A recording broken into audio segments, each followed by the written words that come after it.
ข้าวกำมูนผู้ใดมักกินแดส่วนบ้านข่อยพ่อปู่แม่ย่าพวกเพิ่นมักกินหลายเฮ็ดยามใดกินเช้ากินแลงโดนๆก็เลยเฮ็ดให้เพิ่นกินเทื่อนึงทุกคนอาจจะเฮ็ดเป็นนะมาเฮ็ดนํกันเลยว่าวิธีของข่อยเฮ็ดคือกับของทุกคนเฮ็ดบ่ก่อนอื่นหมดก็มาต้มข้าวกำก่อนนางใช้เวลาต้มไปประมาณ7นาทีต้มฟูดๆร้อนๆแล้วก็มาทอกใส่กับข้าวขาวจากที่เทลงไปเบิดแล้วก็มาคนโคเลให้เข้ากันแล้วก็มาไว้ประมาณ35นาทีผ่านไป15นาทีมาเช็คเบิ่งว่าข้าวขาวมันเป็นข้าวกำละบ่แต่ว่าสียังบ่ทันได้เทื่อมาเติมไปอีกก่อนหลังจากที่ผ่านไป35นาทีเม็ดข้าวขาวกลายเป็นสีม่วงๆแล้วก็ได้แล้วเนาะจะไปล้างก่อนล้างไปจัก 2-3 น้ำเพื่อจะบ่ให้ข้าวบูดไว้หลังจากที่ล้างทำความสะอาดแล้วก็เอาไปเอาหวดและหม้อนึงมาค้างไว้ก่อนหวดมาล้างทำความสะอาดแล้วเอาข้าวที่เฮาล้างแล้วหันลงไปในหวดแล้วก็เอามานึ่งตามปกติเลยฮอบทำอิฐนางนึ่งไปประมาณ20นาทีหรือว่าสังเกตเบิ่งเม็ดข้าวทางเทิงให้สุกก่อนหลังจากที่สุกแล้วก็กลับด้านเอาทางลุ่มขึ้นมาทางเทิงแล้วก็ใส่บ่วงเคลียร์ให้แตกออกจากกันเพื่อจะให้ความร้อนทั่วถึงกันแล้วนึ่งต่อไปอีกประมาณ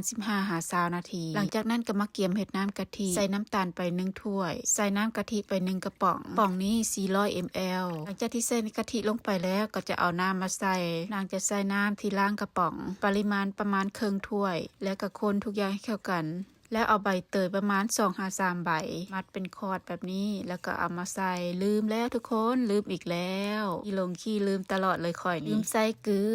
อไป1บวงศาแล้วก็คนทุกอย่างให้เข้ากันแล้วเอามาตั้งไฟให้น้ำตาลละลายก่อนจะเอาน้ำกะทิมาตั้งไฟต้องกะระยะว่าข้าวจะสุกละบ่ว่าเฮาต้องใส่ข้าวร้อนและก็น้ำกะทิร้อนในการมุนข้าวเหนียวหลังจากที่ข้าวสุกแล้วอันน้ำกะทิก็พอดีฟดเลยจะมาเริ่มมุนกันเลยแป้งข้าวเหนียวมาประมาณ1ถ้วยใหญ่ถ้วยตักแกงแล้วเอาน้ำกะทิที่เฮาผสมเครื่องเรียบร้อยร้อนๆเลยหั่นน่ะมาฮวดใส่ค่อยๆฮวดค่อยๆฮาดไปแบบนี้จนกว่าน้ำจะท่วมข้าวแล้วก็มาคนเบิ่งว่าน้ำมันพอดีกับข้าวแล้วบ่ให้เป็นแหลวๆเละๆแบบนี้ให้เป็นน้ำเดี๋ยวนี้หน่อยนึงตัวมันเป็นน้ำนี่บ่เป็นหยังนะเพราะว่าข้าวจะดูดเอาน้ำกะทิเข้าไปในหลังจากที่คนได้ทีแล้วค่อยก็จะฝาหม้อมาปิดไว้แล้วแช่ไปประมาณ15นาทีในระหว่างที่ท่า15นาทีนางก็จะมาปั้นข้าวเหนียวลงเบิงข้าวเหนียวตัวนี้ค่อยแบ่งออกมาจากข้าวที่เอาไปเฮ็ดมูนนั่นแหละแต่ว่าเฮ็ดบ่เบิดนะมันหลายโพดค่อยก็เลยแบ่งออกมากินกับตำมักฮุงทุกคนมื้อนี้ค่อยตำมักฮุงข้าวเหนียวหั่นปั้นได้พอดีแซ่บเลยนุ่ม